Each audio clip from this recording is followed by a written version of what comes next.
Alright, how we doing today, my viewers, to be named later? I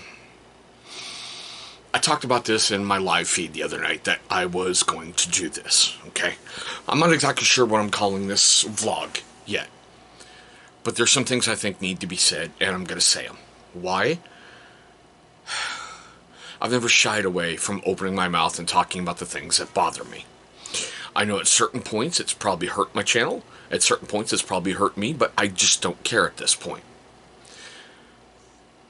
We are witnessing a failure of leadership in this country on a massive, massive scale.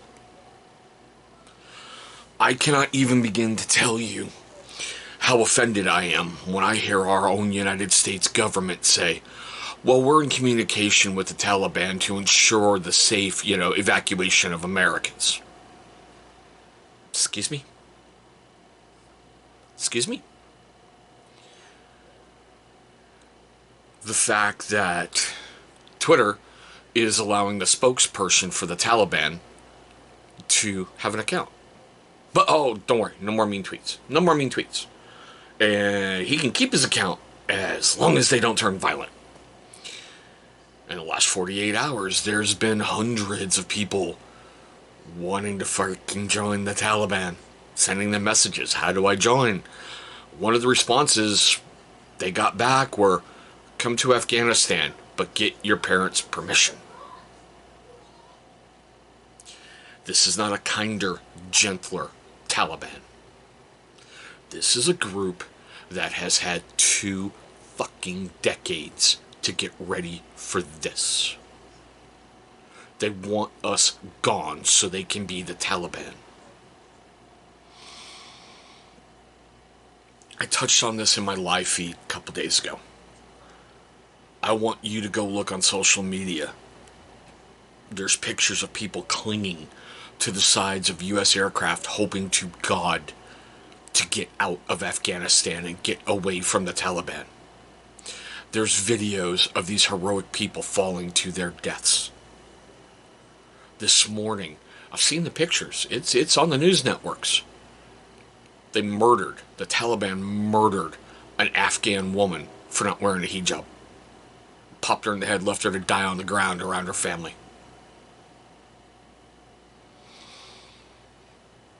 You're seeing reports of the ANA, some of the guys in there fighting to hang on to their weapons because they know the Taliban's coming for them.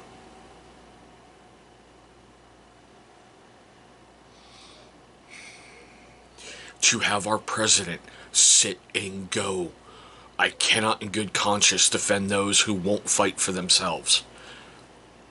POTUS, do a fact check. It took me seconds on Google. Seriously, go Google this. Total deaths in Afghanistan. The ANA dies at a rate of almost 40 times higher than U.S. forces. Go Google it. It's out of the BBC. They're not known for making up stories to push agendas, now are they? The ANA, while they may be incompetent at times, they still showed up and got in the fight. With no bullets, no pay, sometimes no food or water, they showed to defend their country.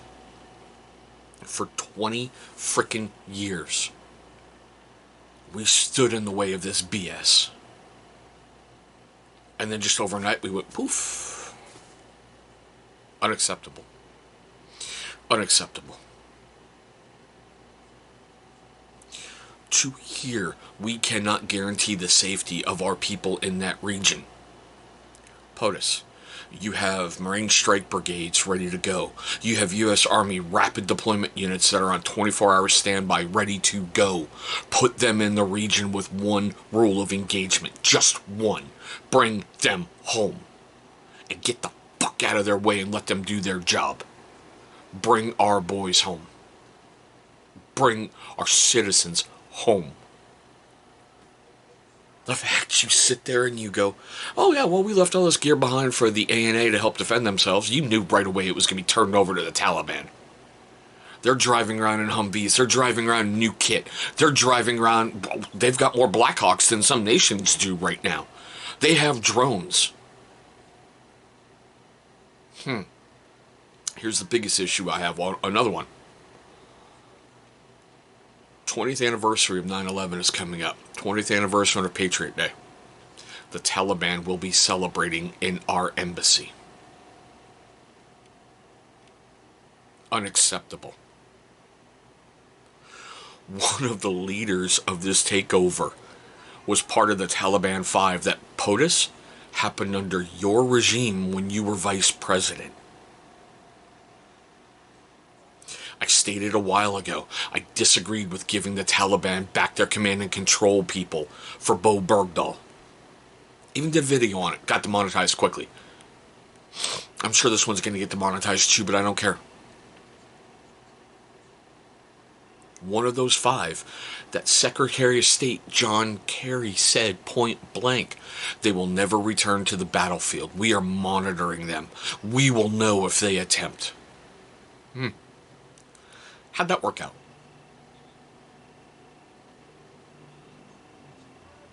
Our government can't get interpreters out. Our government can't get people out of there that helped us. They're going to die if we can't get them out. But funny, veterans are getting people out. I want you to look at the success of Combat Flip-Flops. They got their interpreter out. They raised so much money they have extra and they're helping get other people out. There's companies out there that are doing flights for people they can verify actually worked with the U.S. government and their lives are in danger. They're getting them out.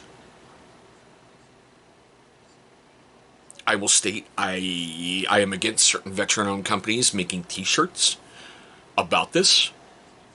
You're trying to profit off of this, and I can't in good conscience stand by that or buy any. This is a failure of massive proportions. POTUS, you got in front of that camera and you went, oh, the responsibility is mine. But no. The responsibility is yours. You gave the order. I don't care what happened in prior administrations. Do you remember when, you were elected and we had to pull out of Iraq? Well, I should say you were on the ticket with Barack and you guys got elected. And we had to pull out of Iraq because you guys couldn't get a SOFA done. It stands for Status of Forces Agreement about keeping forces in Iraq. What happened? Oh, yeah. There was a militant group that took over that whole damn country, wasn't there? But you guys called them the JV Squad. You seriously believe that they're going to be an inclusive government that is going to look out for the rights of women? Are you kidding me? Oh, so 20 years ago when they were barbaric and we went in and kicked their ass, now they've been hiding in the mountains and everything else in, Afghanistan, and went, oh, hey, maybe we try it the Western way. They're holding press conferences and mocking big tech over here in the United States. What was one of their responses in that press conference? Oh, women will have rights under Sharia law. That is a barbaric practice of a religion. Don't ever freaking say you can't guarantee the safety of U.S. troops. Not just troops, but U.S. personnel. You embolden every single freaking wolf out there, period. They went, oh, hey. What happened under 45? Remember that leader who poked his head up? We turned him into Pico de Gallo. We were pulling out.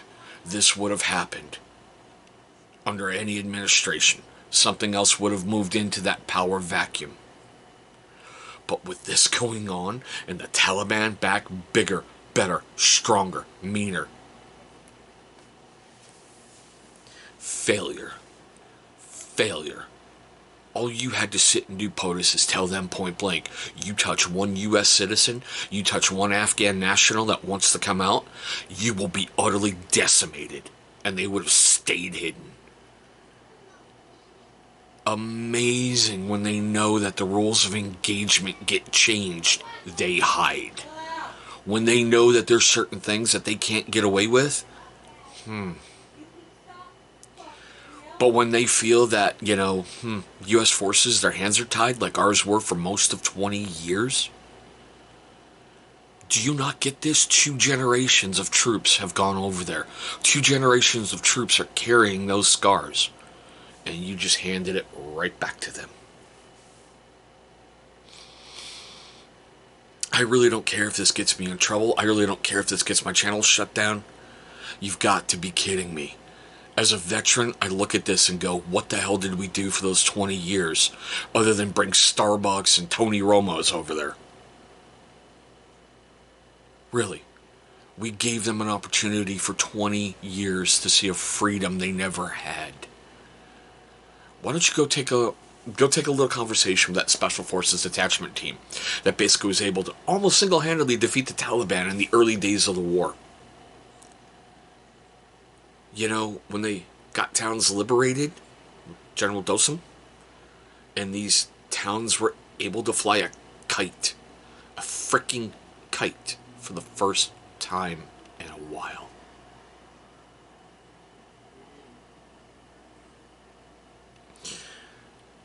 This is a failure on so many levels. So many levels. Oh dear God. I really don't care if your national security advisor is getting in front of a camera and going, oh, POTUS is on the phone every single hour and he's telling military leaders, whatever you need, I will ensure that you get. But yet your stupid ass is getting in front of a camera and be like, it's not my problem. It's not my fault. It's not this. Oh, we planned for all this, but we didn't expect it to happen that quick. Maybe if your military leaders weren't too busy trying to implement CRT at West Point, making sure proper pronouns were used in the service, making sure the military was a social frickin' experiment in fighting with talk show hosts, maybe you might have been a little bit better prepared. I am thoroughly and absolutely disgusted by our government. I really am. Too many people are pointing fingers. So many people on news networks are praising him and attacking him and doing... It's a failure. It is a massive failure. I'm seeing veterans contemplating suicide because they figure everything they've done isn't worth it anymore. People's depressions are creeping back in.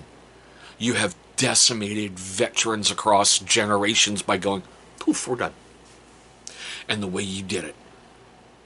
I will never, ever be able to forget that image of those people falling off those planes. Ever. Just like I've never forgotten the people who jumped from the towers many years ago. This isn't on 45. This is on you, President Biden. You're the man in the seat. You're the man who gave the order. You're the man. If you want the good, you take the bad. You own it. Now do something about it. Ensure the safety of those people. Oh my God, telling me the Taliban. You're negotiating with them. You don't negotiate with terrorists. They don't get it. They want us gone. That's it. So they can go do what they gotta do. Seriously, you close Bagram and now we have to fly out of a commercial airfield? Bagram.